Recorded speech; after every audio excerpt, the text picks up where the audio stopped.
Diawali iring-iringan parade masyarakat, seniman dan budayawan dengan bawa hasil panen dan makanan, dan diiringi musik tradisional, masyarakat desa Pangbabon berbondong-bondong dari mulai batas desa menuju lapangan tempat upacara adat ruatan Jagat Sunda Nusantara digelar di situs Gunung Banteng, Desa Pangbabon, Kecamatan Lewiliang, Kabupaten Bogor.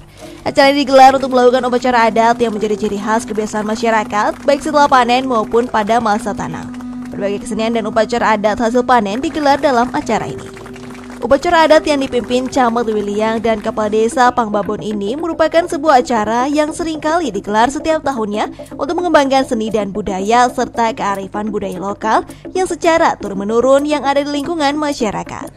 Acara yang sangat unik ini menjadi salah satu ikon Desa Pangbabon yang acap kali menarik minat wisatawan yang datang ke lokasi acara ini. Paling utama, seni Sunda itu lestari.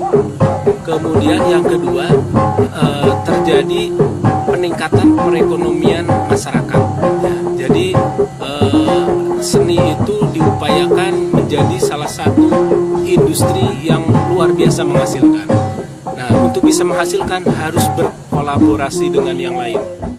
Acara digelar sebagai wujud ucap syukur kepada Sang Pencipta atas hasil panen berlimpah yang telah warga dapatkan. Dari Lewiliang, Kabupaten Bogor, Edi Junedi melaporkan untuk Demika.